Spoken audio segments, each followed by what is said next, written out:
है महाभारत में चित्रण कर्म और परिणाम का, सत्य पर विश्वास का और झूठ पर अभिमान का। आओ हम सब मिलकर बूझे इतिहास इस इतिहास का।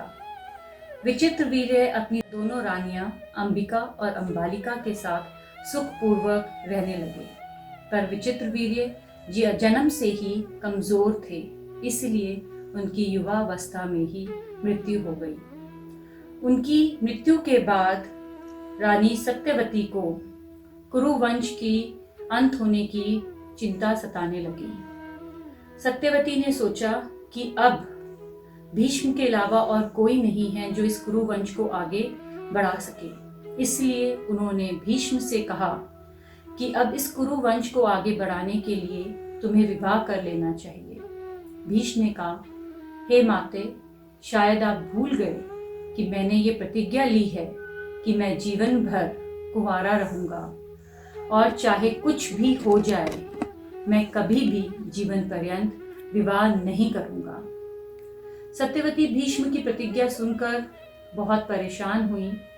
उन्होंने भीष्म से कहा, इस कठिन समय में हमें ऋषि व्यास को बुलाना चाहिए। सत्यवती के सुझाव से सहस ही स्वीकार कर लिया और सत्यवती ने अपने पुत्र ऋषि व्यास को बुलाया। ऋषि व्यास तुरंत अपनी माँ सत्यवती के सामने आकर खड़े हो गए और उन्होंने अपनी माता से उसकी परेशानी का कारण पूछा। सत्यवती ने कहा कि अब कुरुवंश को आगे बढ़ाने के लिए हमारे परिवार में कोई भी नहीं बचा। अब तुम बताओ, इस कुरुवंश के अंत को कैसे रोका जाए। ऋषि व्यास ने अपनी दिव्य शक्ति से अंबिका को एक पुत्र का वरदान दिया, अंबालिका को एक पुत्र का वरदान दिया और अंबिका की एक दासी को भी एक पुत्र का वरदान दिया। ऐसा वरदान देकर ऋषि व्यास वहां से चले गए। कुछ समय बाद रानी अंबिका ने धृतराष्ट्र को जन्म दिया। अंबालिका ने पांडु को जन्म दिया और अंबिका की दासी ने विदुर नाम के बच्चे को जन्म दिया। इन तीनों में धृतराष्ट्र सबसे बड़े थे, परंतु जन्म से ही अंधे होने के कारण राजगद्दी पर पांडु का अभिषेक किया गया। जब तीनों राजकुमार बड़े हुए तो भीष्म ने उनसे कहा कि इस कुरुवंश को आगे बढ़ाना तुम तीनों की जिम्मेवारी है, इसलिए अब तुम तीनों विवाह के योग्य हो गए हो।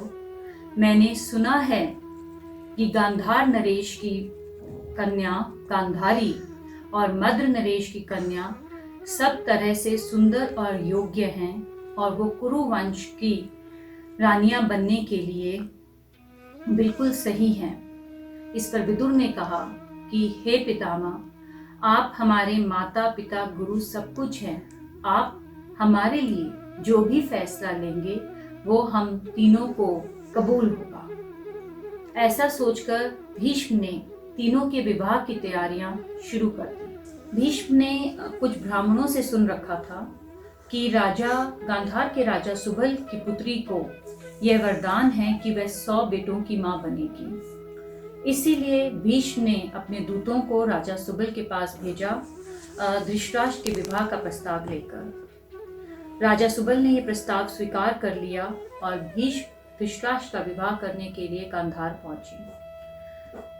गांधारी ने खुशी खुशी धृतराष्ट्र को अपने पति के रूप में स्वीकार करा, जबकि वो अंधे थे, फिर भी उन्होंने खुशी खुशी और सहज धृतराष्ट्र को अपना पति मान लिया और उन्होंने यह प्रतिज्ञा की कि जिस संसार को मेरा पति नहीं देख सकता, मैं भी आज से उस संसार को नहीं देखूंगी। यह कहकर गांधारी ने अपनी आंखों पे पट्टी बांध ली और विवाह के बाद गांधारी के साथ उसका भाई शकुनी भी हस्तिनापुर के लिए रवाना हो गया।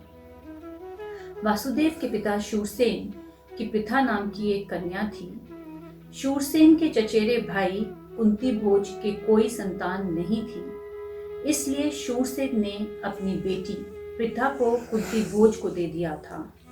इसी नाम से इसीलिए कुंती भोज के पास उनकी बेटी बन के रहने के कारण प्रथा का नाम कुंती भी प्रसिद्ध हुआ। एक बार राजा कुंती भोज के महल में ऋषि दुर्वासा आए। कुंती ने ऋषि की बहुत सेवा की। ऋषि कुंती की सेवा से प्रसन्न होकर उसे ये वरदान देकर गए कि तुम जब भी किसी देवता का मन से आह्वान करोगे तो वह देवता अपने जैसा एक पुत्र तुमको देगा। कुंती ने ऋषि से आशीर्वाद लिया और ऋषि दुर्वासा वहां से चले गए। परंतु कुछ समय बाद कुंती के मन में शंका हुई और उसका मन किया कि वह ऋषि दुर्वासा के वचन को आजमाए। उसने घर से निकलकर सूर्य देव का आह्वान किया और उस मंत्र का उच्चारण किया। तुरंत ही सूर्य देव उसके सामने आकर खड़े हो गए। कुंती उनके तेज को सहन न कर सकी और उसने सूर्य देव से कहा, हे प्रभु, मुझे संतान नहीं चाहिए, मेरी अभी विवाह नहीं हुआ है, मैं संतान को नहीं ले सकती। पर सूर्य देव ने कहा, क्योंकि तुमने इस मंत्र का उच्चारण किया है इसलिए मैं खाली हाथ नहीं लौट सकता। यह बोलकर सूर्य देव ने कुंती की गोद में कवच और कुंडल पहने हुए एक तेजस्वी बालक को डाल दिया। सूर्य देव बालक को कुंती की गोदी में देकर वहां से गायब हो गए। कुंती बहुत डर गई। उन्हें लगा कि मैं कुंवारी हूँ और जब दुनिया को पता चलेगा कि मेरी कोख में एक बच्चा है तो मेरे से कोई विवाह नहीं करेगा। इस डर से कुंती ने उस बालक को एक लकड़ी के संदूक में रखकर पानी में नदी में बहा दिया। वो संदूक बहता बहता नदी के दूसरे छोर पे पहुंच गया। हस्तिनापुर का एक सारथी अधिरथ की कोई कन्या नहीं थी। इसकी वजह से उसकी पत्नी राधा बहुत दुखी रहती थी। अधिरथ को लगा, क्यों ना मैं इस बालक को अपनी पत्नी के पास ले जाऊं, कम से कम इस बालक को माँ मिल जाएगी और मेरी पत्नी को एक बच्चा मिल जाएगा। वह अपने घर में उस बालक को ले आया। राधा उस बालक को पाकर बहुत खुश हुई और दोनों ने बहुत ही प्रेम से उस बच्चे का पालन पोषण करा और उसका नाम वसुसेन रखा।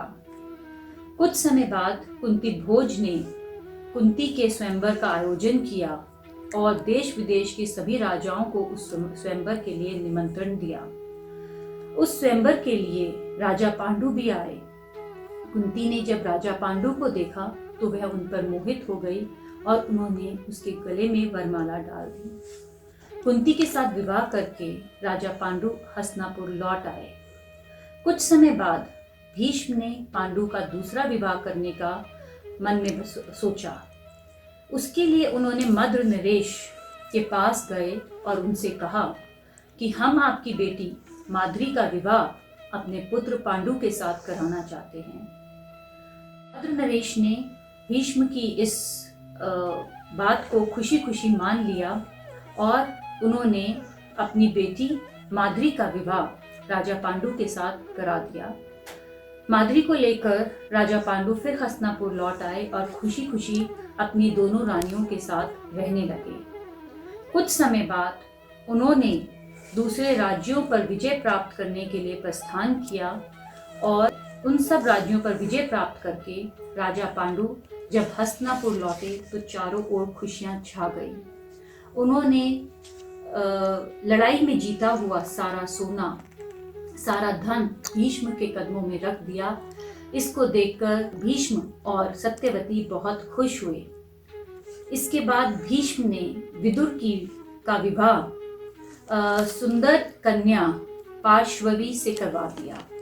तीनों पुत्रों का विवाह करवाकर भीष्म सुखी हो गए और खुश गए। अगले एपिसोड तक के लिए अलविदा।